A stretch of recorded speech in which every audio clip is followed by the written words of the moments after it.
Dosa lidah itu bisa mengundang awan kelabu di dalam keluarga kita. Dosa lidah itu membawa atmosfer, bisa mengubah atmosfer yang baik-baik jadi negatif, jadi keruh, jadi suasana nggak enak. Karena itu hindari kata-kata amarah, kata-kata kotor, geram, kejahatan. Ada suami istri yang dikit-dikit bertengkar, cekcok, tidak besar, sudah sebut cerai. Kalau Anda belum subscribe di channel ini, segera, supaya Anda bisa mengikuti terus rema-rema dari Roh Kudus ya. Hari ini judulnya adalah Bahagia Keluarga Kristen. Saya tambahi satu subtema, subtitlenya begini, 2 racun, 3 sempurna. Apa maksudnya? Ada 2 racun yang harus dihindari kalau family mau happy. Tapi 3 sempurna ini asal ada 1 aja, pasti cepat lambat 3-3-nya ada. Tidak ada keluarga sempurna, saya mengerti. Saya tahu, semua keluarga pasti ada kekurangannya, termasuk keluarga hamba Tuhan sekalipun. Tapi asal ada 3 hal ini dalam keluarga itu akan bertumbuh dan sempurna di mata Kristus. Jadi ada ternyata keluarga sempurna itu, yaitu keluarga yang bertumbuh, keluarga yang semakin taat, keluarga yang semakin besar kasihnya. Bahagia keluarga Kristen, 2 racun, 3 sempurna, Kolose 3 ayat 5-17. Judulnya di sini manusia baru. Rasul Paulus menulisnya kepada jemaat di Kolose. Yang nanti dibawa lagi yang kita tidak bahas hari ini adalah hubungan antara anggota-anggota rumah tangga. Jadi Paulus memang konteksnya keluarga. Ayat 5. Di Lembaga Alkitab Indonesia, Alkitab di tangan kita ini, judulnya manusia baru. Mari kita baca dari situ ya. Karena itu matikanlah dalam dirimu segala sesuatu yang duniawi, yaitu percabulan, kenajisan, hawa nafsu, nafsu jahat, dan juga keserakahan, yang sama dengan penyembahan berhala. Jadi dosa berat. Semuanya itu mendatangkan apa? Murka Allah atas orang-orang durhaka. Dahulu kamu juga melakukan hal-hal itu ketika kamu hidup di dalamnya. Berhenti di sana. Demi kebahagiaan dan keutuhan keluarga kita masing-masing, anggota keluarga terdiri dari papa, mama, dan anak-anak pula. Gak punya anak pun, kalau itu suami istri, di mata Tuhan tetap utuh satu family. Pokoknya, kalau kita anggota keluarga seseorang, kita mengambil peran, tidak boleh egois hidup bagi diri sendiri. Termasuk dosa tersembunyi, hidden sins, seperti percabulan, hawa nafsu. Kadang-kadang kita berkata, tubuh ya tubuhku, badan ya badanku. Gua mau apa kan terserah gua, asal orang lain gak tahu. Gak bisa begitu. Tahukah Anda semua dosa kecanduan itu berhubungan dengan the rest of the family? Karena itu, bayarlah harga untuk kebahagiaan, bayarlah harganya untuk rencana Allah. Kasih Tuhan itu free, rancangannya ada harga yang harus kita bayar. Supaya kita berjalan dalam rencana Tuhan, harus ada ketaatan karena Tuhan tidak pernah memaksa. Itulah sebabnya bayarlah semua harga untuk menghindari 1 racun pertama, dosa seks. Dosa seks itu di sini bukan hanya perzinahan, kenajisan semua, tapi percabulan juga, masturbasi, pornografi, segala bentuk kompromi. Karena barang siapa melakukan dosa seks, baik dengan seorang manusia lain, ya kan, dengan lawan jenis, atau lebih ngeri lagi dengan sesama jenis, atau diri sendiri, solo istilahnya, tidak ada orang lain terlibat kecuali dirinya. Apapun itu juga, siapa yang melakukan dosa itu, sang pendosa akan terisolasi di dalam hatinya, teralienasi, alienated. Artinya, dia akan segera sesudah dia berdosa dan jatuh dalam kubangan, emosinya akan terputus.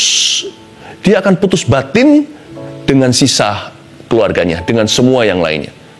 Akan ada sesuatu yang patah. Bukan hanya dalam hubungan dengan Allah, tapi hubungan dengan anggota keluarga yang lain. Terlebih lagi kalau itu kepala keluarga. Karena itu jangan main-main.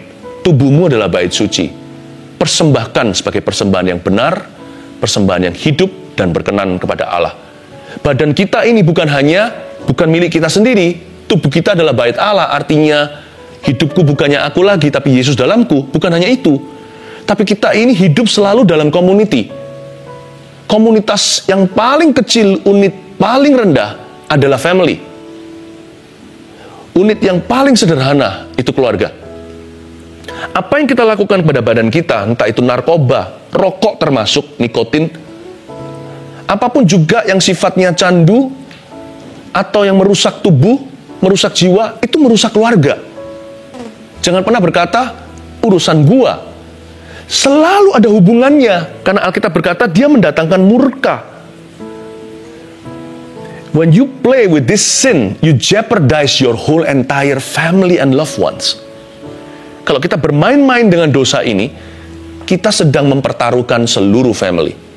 Mau nggak mau, sesuatu terjadi di dalam alam rohani. Pasti ada peperangan yang eskalasi. Peperangan rohani yang nggak perlu terjadi. Ya, itulah sebabnya dibutuhkan lebih banyak terang di dalam setiap family. Kalau bisa semakin sedikit kegelapan. Dengan satu orang jatuh, kegelapan semakin bercokol di sana. Bisa nggak dimenangkan kembali? Bisa nggak dikalahkan? Bisa nggak kutuknya dicabut? Bisakah terjadi pengampunan? Of course, tentu bisa. Darah Yesus bisa menghapus apa saja semua noda. Tapi peperangannya pasti bertambah. Karena kita menabur yang salah. Be careful ya. Malah menurut saya ya, kalau orang jatuh di area kebiasaan buruk, tersembunyi lagi, orang itu seharusnya minta maaf sama the rest of the family. Karena badannya bukan miliknya, tapi milik seluruh keluarganya. Tahukah bahwa kita adalah pintu masuk setan? Kita juga bisa jadi tentunya pintu masuk Tuhan. Makanya Paulus bilang apa? Ketika Paulus bicara sama kepala penjara di Filipi itu, yang dibebaskan, terjadi goncangan, lalu dia baptiskan, dia berkata, barang siapa percaya kepada Tuhan, jikalau satu aja terima Yesus dalam satu keluarga, seisi rumah tangganya akan diselamatkan. Kita ini pintu masuk Tuhan atau pintu masuk setan? Pilihlah hari ini.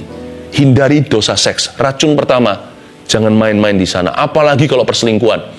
Apalagi kalau ada simpanan. Ya nggak ada dosa besar, dosa kecil, semua dosa sama saja.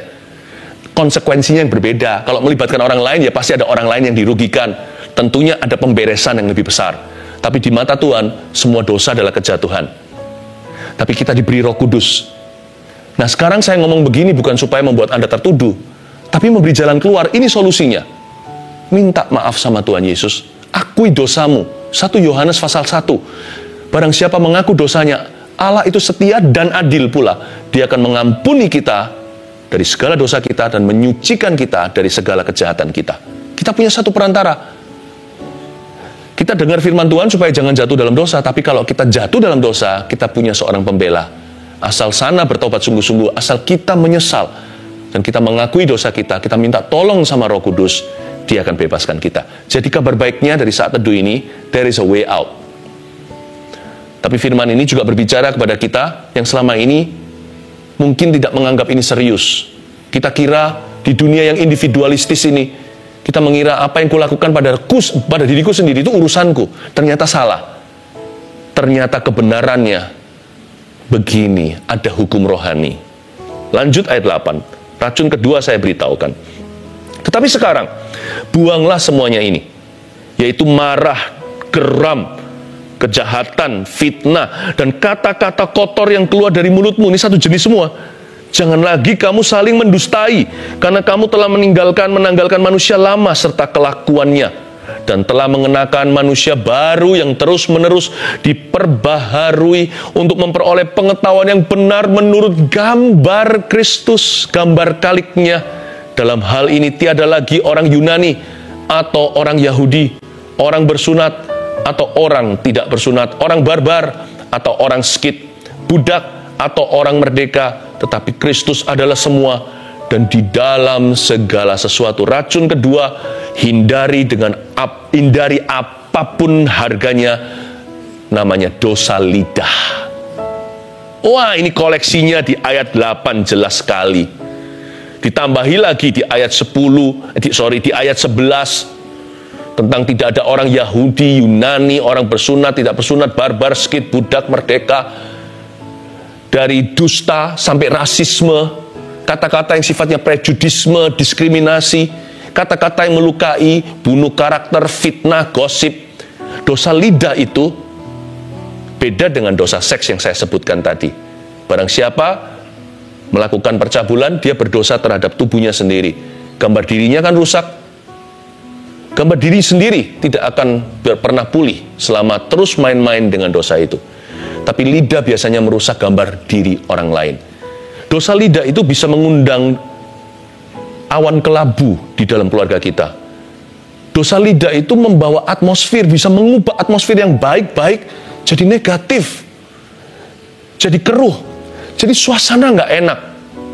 Karena itu hindari kata-kata amarah, kata-kata kotor, geram, kejahatan. Ada suami istri yang dikit-dikit bertengkar, cekcok, tidak besar, sudah sebut cerai. Kalau Tuhan tidak pernah pesankan perkataan itu, Anda ucapkan, tidak ada berkat Tuhan di dalamnya. Jangan paksa Tuhan berkati apa yang salah. Sehingga Anda bertanya-tanya, kenapa ya? Pernikahan saya kok susah? Lalu kecewa sama Allah. Bukan.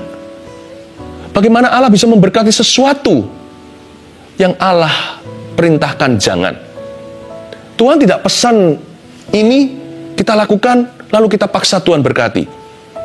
Jangan kecewa sama Tuhan. Berhentilah mengucapkan kata-kata yang mendukakan Roh Kudus di dalam rumah. Dikit-dikit cerai, dikit-dikit ngomong aku sudah mau berpisah sama kamu.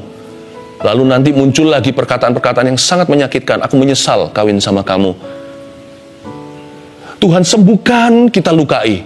Baru dibalut, langsung berdarah-darah lagi. Hentikan. Jangan izinkan setan bekerja terus di dalam rumah tanggamu. Dosa lidah ini juga bisa dikoreksi dengan lidah yang benar. Jadi kalau Anda mengucapkan sesuatu kata-kata, dicabut memang susah. Ya, mengutarakan sesuatu itu gampang, tapi sesudah itu orang yang mendengarnya, yang Anda lukai dengan perkataan itu akan susah melupakannya. Tapi tetap bagaimanapun juga dengan pertolongan Roh Kudus, asal ada pertobatan yang sungguh-sungguh, Tuhan akan urapi perkataanmu untuk memutarbalikkan atmosfer yang salah yang sudah terjadi. Ucapkan kata-kata di opposite spirit, roh yang berlawanan. Munculkan lewat pengakuan iman, kata-kata yang positif, yang membangun, terutama kata-kata firman Allah. Itu dia, ucapkan itu. Lama-lama nanti, perkataan burukmu masa lalu, perkataan negatif yang tidak diulang lagi, itu akan runtuh kuasanya. Seperti borok yang sudah kering, masih ada goresannya, tapi sudah tidak ada nanahnya. Dipegang udah gak sakit, karena sudah tidak basah. Ya, saya punya seorang teman, waktu saya kecil, wah boroknya gak pernah kering, ternyata baru mau kering, langsung dicowel lagi. Baru mau kering, pakai kukunya sampai infeksi. Berhenti lukai diri sendiri. Anda berharga, keluarga Anda dicinta, dan Tuhan mengandungkan berkat di dalam familymu. Rancangan damai sejahtera, rencana pengharapan di masa depan. Jangan digaruk terus di luka lama. Sekarang pakai antiseptiknya Tuhan Yesus. Pakai kata-kata yang menyembuhkan, healing words, faithful words, firman yang penuh dengan perkataan yang penuh dengan firman. Kind words, kata-kata yang baik, kata-kata yang saleh, kata-kata yang baik hati, kata-kata yang membangun. Yang dengar aja bisa adem gitu di dada. Dengan kata-kata pula, kata-kata salah diputarbalikkan. Percayalah, ada kuasa di mulut kita. Tuhan kasih firman di lidah bibir setiap orang yang mau memberkati keluarganya sendiri. Ayat yang ke-12. Kita mulai masuk ke 3 sempurna ya. Catat. Karena itu sebagai orang-orang pilihan Allah yang dikuduskan dan dikasihinya. Katakan gini sekarang. Keluargaku dipilih Allah dan dikuduskan serta dikasihinya. Katakan, keluarga saya dipilih Allah. Yes, dikuduskan dan dikasihinya. Sekali lagi, keluarga saya dipilih Allah, dikuduskan dan dikasihinya. Itu dia, healing words, kalimat kesembuhan. 3 sempurna demikian. Kenakanlah belas kasihan, kemurahan, kerendahan hati, kelemah lembutan, dan kesabaran. Betapa indah ya, kenakanlah belas kasihan. 3 sempurna, yang satu ini gizi sorga buat setiap family. Catat, belas kasihan dari Tuhan. Selalu selaras dengan belas kasihan. Apapun yang Anda katakan dan lakukan, ini standarnya, ini SOP, standard of procedure-nya Tuhan Yesus. Selalu berkaca, bercermin dengan image, gambar kaliknya ini. Pokoknya apapun yang kita lakukan, selalu timbang dengan ini, selalu disensor sama ini. Ini dari belas kasihan atau dari benci? Kalau dari belas kasih, bunyinya gini, kasih, damai sejahtera, sukacita, kesabaran, kebaikan, kemurahan, kelemah lembutan, penguasaan diri, maksudnya kesetiaan. Tapi kalau dari benci, bunyinya gini, benci, kebencian. Bukannya sukacita, damai sejahtera, kesedihan, damai sejahtera, kepanikan, kegelisahan. Bukan kebaikan, kejahatan. Bukan kesabaran, kemarahan. Lawan katanya aja, bukan kesetiaan, pasti ada perselingkuhan. Bukan penguasaan diri, pasti ada lepas kendali. Buah roh kalau dibalik, itu buah roh setan. Karena itu kalau Anda selalu SOP-nya belas kasihan, tidak bisa tidak. Kalau Allah yang memesankan itu, ada berkat Allah di dalamnya. Kalau Allah tidak memesankan kebencian, Anda benci, tidak ada berkat di situ. Karena Allah tidak suruh. Jangan suruh Tuhan bayar sesuatu yang Tuhan tidak beli.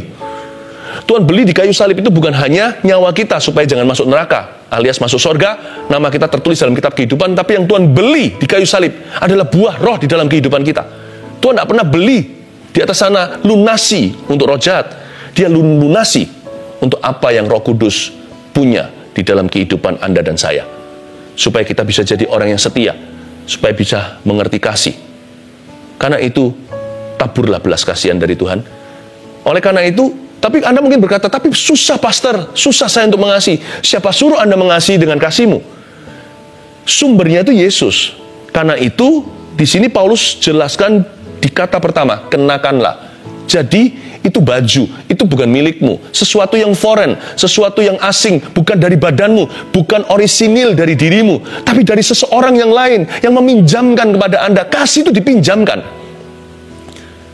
Kasih itu diberikan untuk Anda cuma-cuma, dan minta sama Tuhan memberimu kasih untuk orang lain, bahkan yang membenci Anda, atau yang Anda benci sekaligus. Kenakanlah belas kasihan, berarti belas kasihan itu dari Tuhan. Kalau kita nggak tahan, kita selalu berdoa dulu dan berkata, doa itu kan mengisap susu sorga.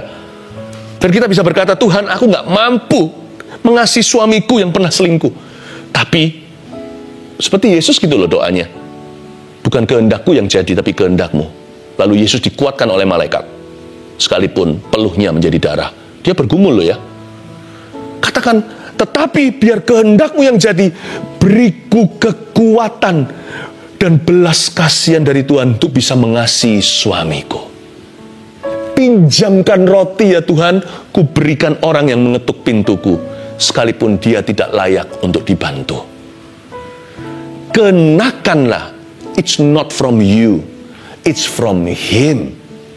Makanya penting kita fellowship dengan Tuhan Yesus, penting baca firman, penting soaking di dalam hadirat Allah. Karena bukan kita yang punya, Dia yang punya. Kita ini miskin adanya, tidak miliki apa-apa. Hendaknya kita menyadari bahwa kita ini miskin di hadapan Allah. Belas kasihan juga artinya gini loh, kalau saya main dengan kata-kata ya. Jangan balas, tapi belas. Saya itu untuk bisa ingat firman. Belas kasihan, kenakanlah belas kasihan. Saya bisa trik otak saya sendiri untuk bisa mengerti. Belas-belas, saya main bahasa. Jangan balas. Saya selalu milih belas.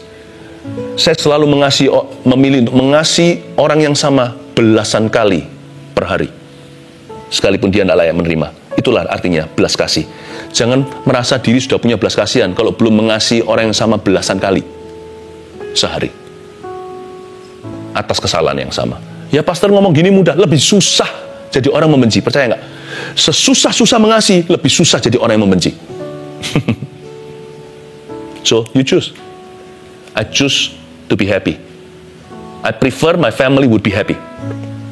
Karena itu saya harus menjadi makhluk kasih, bukan makhluk benci. Karena firman Tuhan berkata, buahnya kasih itu sukacita. Enak kan? Damai sejahtera, kesabaran, kemurahan, kebaikan. Wow, 3 aja, sebut aja kasih, damai sejahtera, sukacita. Enak sekali daripada kalau benci. Itu berarti kegelisahan dan kedukaan. Saya tidak mau itu. Saya mau ikut Yesus. Yang kedua, ayat 13. Sabarlah kamu seorang terhadap yang lain. Ampunilah seorang akan yang lain apabila yang seorang menaruh dendam terhadap yang lain. Ampunilah. Sama seperti comparisonnya ke Tuhan. Sama seperti Tuhan telah mengampuni kamu. Ampuni karena Dia telah mengampuni dulu. Kamu perbuat jugalah demikian. Dan di atas semuanya itu, kenakanlah kasih sebagai pengikat yang mempersatukan dan menyempurnakan. Hendaklah damai sejahtera Kristus memerintah dalam hatimu. Karena untuk itulah kamu telah dipanggil menjadi satu tubuh, dan bersyukurlah. Sempurna 2, catat. Pengampunan setiap kali. Makanya ayat 13 tertulis, dan ampunilah seorang kan yang lain. Sabar saja nggak cukup kalau di hatinya masih dendam. Itu bukan sabar, itu nahan namanya, menahan. Itu menumpuk-numpuk jadi stres di dalam kita kalau nggak jadi penyakit. Tinggal bom waktu. Karena itu Paulus pintar sekali secara rohani, ilham Kristus ada atasnya. Sabarlah kamu dan ampunilah, supaya kamu jangan meledak, dan supaya jangan jadi penyakit di dalam dirimu. Pengampunan setiap kali. Kenapa? Penat. Kan tentunya kita semua ingat klise dan klasik sekali pengajaran Yesus kalau mengampuni orang itu berapa kali berapa? Sehari? 7 kali 70 kali. Mana ada orang gini loh, yang ngampuni capek kan? Yang buat salah juga capek loh. Mana ada orang dalam satu hari melakukan kesalahan yang sama 7 kali 70? Itu 490 kali. Orang itu masa nggak tidur? Masa nggak ke WC? Maksudnya di situ bukan hitung-hitungan. Justru itulah poinnya. Kalau ngampuni itu jangan perhitungan sama Tuhan. Jangan jadi seorang yang suka menyimpan dendam. Jangan jadi seorang perasa penyimpan kesalahan orang lain. Karena Tuhan berkata sama kita, janjinya damai sejahtera. Hendaklah damai sejahtera Kristus memerintah dalam hatimu. Nggak bisa damai hidup kalau ada dendam. Nggak bisa damai hidup kalau kepahitan. Hendaklah damai sejahtera Kristus memerintah dalam hatimu. Untuk itu ampunilah. Kenakan kasih sebagai pengikat yang mempersatukan dan menyempurnakan. 7 kali 70 itu artinya jangan hitung-hitungan sama Tuhan. Karena Tuhan sama kita juga nggak perhitungan loh. Kalau perhitungan, kayaknya kita defisit mengampuni.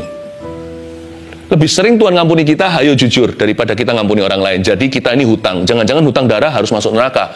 Kalau Tuhan bebaskan cuma-cuma, jangan sampai kita cekik hamba yang berhutang sama kita, padahal kita juga berhutang pada raja.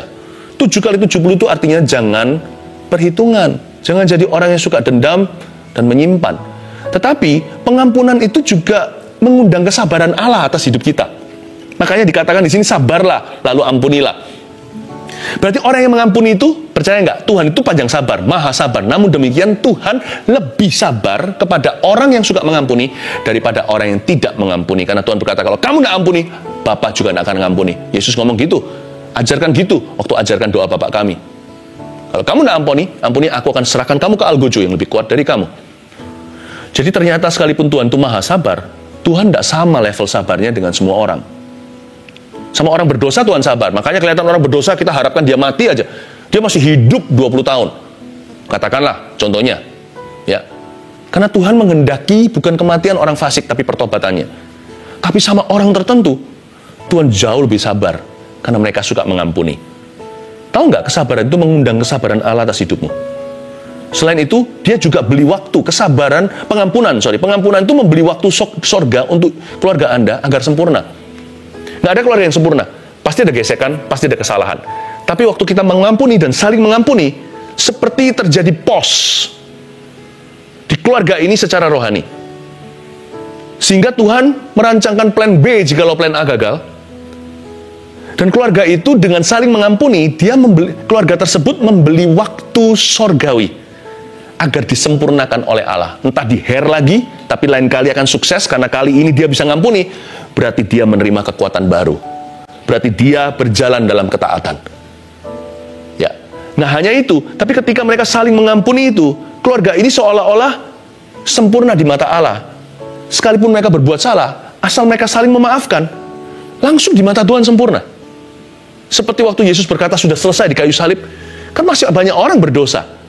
Tapi di mata Tuhan, sekalipun keluarga ini belum sempurna, hari mereka memaafkan, saling mengampuni itu, Tuhan sempurnakan. Tuhan sempurnakan. Mereka seperti membeli waktu sorga untuk Tuhan bekerja lebih di kemudian hari, karena Tuhan berkenan saat mereka saling memaafkan. Makanya orang setelah mengampuni itu tambah dicinta sama Tuhan. Dan juga orang setelah diampuni, bukan hanya dicinta oleh Tuhan, dia juga merasa dikasihi. Amazing, pengampunan is amazing. Karena itu saya kasih 3 sempurna bagi keluarga yang sama sekali nggak sempurna. Pengampunan setiap kali. Do not commit less than that. Jangan komitmenmu kurang 1 iota pun dari itu. Jangan kurang 1 step, 1 langkah dari sana. Mengampuni itu every time, setiap kali. Setiap kali we are given a choice, kita diberikan suatu pilihan. To forgive or to not forgive. Untuk mengampuni atau tidak mengampuni. Every time, setiap kali, pilihlah mengampuni. Maka Anda sempurna di mata Allah. Terakhir, ayat yang ke-16. Hendaklah perkataan Kristus diam dengan segala kekayaannya di antara kamu, sehingga kamu dengan segala hikmat mengajar dan menegur seorang kan yang lain, dan sambil menyanyikan mazmur dan puji-pujian dan nyanyian rohani, kayak saat teduh ya, kamu mengucap syukur kepada Allah di dalam hatimu, dan segala sesuatu yang kamu lakukan dengan perbuatan, perkataan atau perbuatan, lakukanlah semuanya itu dalam nama Tuhan Yesus, sambil mengucap syukur oleh Dia kepada Allah. Ayat 16 sekali lagi, hendaklah perkataan Kristus diam dengan segala kekayaannya. Nggak hanya satu level kekayaan, segala kekayaannya, nggak hanya satu dimensi, bukan hanya 3D, 4D, tapi heavenly. Ya, tapi semua dimensi di antara kamu, sehingga kamu dengan segala hikmat, kata-kata hikmat itu mengajar, bahkan menegur, nggak hanya yang enak-enak saja, tapi waktu nggak enak pula. Seorang kan yang lain, dan sambil menyanyikan mazmur dan puji-pujian, nyanyian rohani, kamu mengucap syukur kepada Allah di dalam hatimu. Yang ketiga, apa yang menyempurnakan keluarga? Perkataan membangun yang disengaja. Itu dia. Bayar harganya. Mungkin harganya murah, tapi kerasa berat. Karena kikuk dan kaku. Karena itu tidak sesuai dengan tradisi rumah tangga selama ini. Susah bilang I'm sorry atau I love you. Udah deh, bayar aja harganya, nggak seberapa kok. Kalau itu bisa jadi berkat buat orang lain, Anda perlu keluar dari personality kepribadianmu, bukan jadi orang lain, tapi jadilah lebih tinggi dari dirimu. Jadilah seperti Kristus. Dunia ini kan suka gembar-gemborkan apa? Be yourself, be yourself. I must say, saya tidak setuju. Bukan jadi diri sendiri. Meskipun saya percaya kita jangan jadi seperti orang lain atau mencoba copy. Enggak. Saya tidak mau ikuti cara dunia filsafatnya yang kosong. Jadilah dirimu sendiri. Saya selalu tekankan, not just to be yourself, but to be your Christ-like self. Tidak menjadi dirimu sendiri, tapi menjadi dirimu yang seperti Kristus. Lebih tinggi dari dirimu hari ini. Tapi aku ini kaku, pastor. Ya sekarang. Kalau Anda kaku, Anda tahu, keluarga Anda selama ini semuanya juga kaku, tidak ekspresif.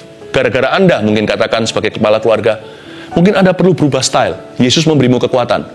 Tapi aku kaku. Ya, tapi Yesus nggak kaku kan? Iya sih, Yesus tinggal di mana? Di dalam diriku. Ya sudah, ikuti Yesus, jangan ikut dirimu. Saya ini orang yang nggak pernah berkata I'm sorry waktu saya belum kenal Tuhan. Oh, nggak pernah saya, terlalu gengsi. Untuk saya berkata I love you, nggak mungkin itu terjadi.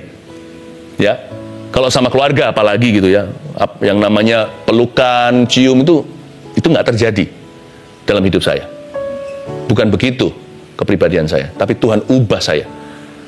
Hidupku yang sekarang ini tidak seperti aku, tapi seperti apa yang Yesus gambarkan, gambar kaliknya untuk diriku. Ayo mendaki bukit itu. Perkataan, kalau itu adalah harga murah yang harus kau bayar.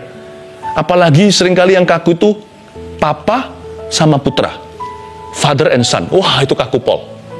Orang Surabaya bilang begitu. Itu kaku sekali. Udah nggak pernah lah, nggak pernah. Apapun juga nggak pernah ada suatu afirmasi, pengakuan, peneguhan. Mungkin dikatakan good job apa segalanya. Rasanya itu kayak nggak bisa keluar mulut kata-kata itu. Padahal kita tahu kata-kata itu anak kita akan senang mendengarnya, atau papa kita akan sangat bangga diucapkannya. Mungkin waktu diucapkan tidak ada ekspresi karena gengsi atau karena risih. Tapi lihat ya, setahun kemudian itu menjadi kenangan indah atau sweet memory. Mother and daughter. Mama dan putrinya. Juga sama. Atau bisa jadi juga, saya nggak bisa kotak-kotakan ini ya. Bisa jadi seorang putra dengan maminya. Atau seorang ayah dengan putrinya, dengan anak perempuannya. Rasanya nggak pernah ekspresif gitu loh. Nggak usah gini-gini, risih dan sebagainya. Karena papanya itu macho man sekali. Nggak pernah bisa ketemu. Ada sesuatu yang nggak kesambung. Sekalipun Kristus mengasihi semua orang, sekalipun ada kasih Yesus di rumah itu, selama perkataan tidak dirilis dalam segala dimensi kekayaan hikmatnya, selama kata-kata hikmat itu nggak tentu kedengarannya pinter, tapi kata-kata yang pas kena ke hati, yang akan membangun anggota keluargamu itu. Apa susahnya sih jadi tukang posnya Tuhan? Kirim surat Tuhan lewat dirimu, lewat perkataanmu. Tuhan mau pinjam cintamu, ekspresimu, untuk salurkan cintanya. Tidak perlu atasnamakan Tuhan Yesus. Yesus mengasihimu nak. Itu biasa. Itu loh, dengarkan pendeta. Pendeta bilang, Yesus mengasihi Anda, mengasihi kamu. Yang dia butuhkan sekarang bukan Yesus cinta padamu. Yang dia butuhkan sekarang, Papa sayang enggak sama aku. Itu dia. Selama perkataan itu nggak pernah dirilis, ada satu dimensi kekayaan Kristus akan hilang dari kehidupan anggota keluarga Anda. Saya harap ini akan membuat keluarga Anda sempurna. Ada orang yang berani bayar harga. Oke? 3 hal apa? 3 sempurna. 2 racun dulu. Racun di tangan kananku, ya kan? Tangan kiriku, madu di tangan, gimana? Udah lagu lama itu. Racun di tangan kananku, madu di tangan kiriku. Itu lagu lama sekali. Mungkin sebagian anak di sini, sebagian orang sebagian besar nggak akan tahu. Hari ini Anda pilih racun di tangan satu, sempurna di tangan satunya. Pilih yang mana? 2 racun yang pasti akan meracuni keluarga dan mengkamirkan dosa seks. Termasuk saya masukkan semua candu, rokok, nikotin, semua. Oke. 2, dosa lidah. 3 sempurna apa? Belas kasihan dari Tuhan. 2, pengampunan setiap kali. 3, perkataan membangun yang disengaja. 1 Petrus 4 ayat 7. Kesudahan segala sesuatu sudah dekat. Karena itu, kuasailah dirimu dan jadilah tenang, supaya kamu dapat berdoa. Saudara yang terkasih, terima kasih telah mendengarkan firman Tuhan hari ini. Jangan lupa untuk dukung terus channel ini dengan cara subscribe, like, share, dan juga komen, agar saudara kita yang lain juga boleh terberkati. Tuhan Yesus memberkati kita.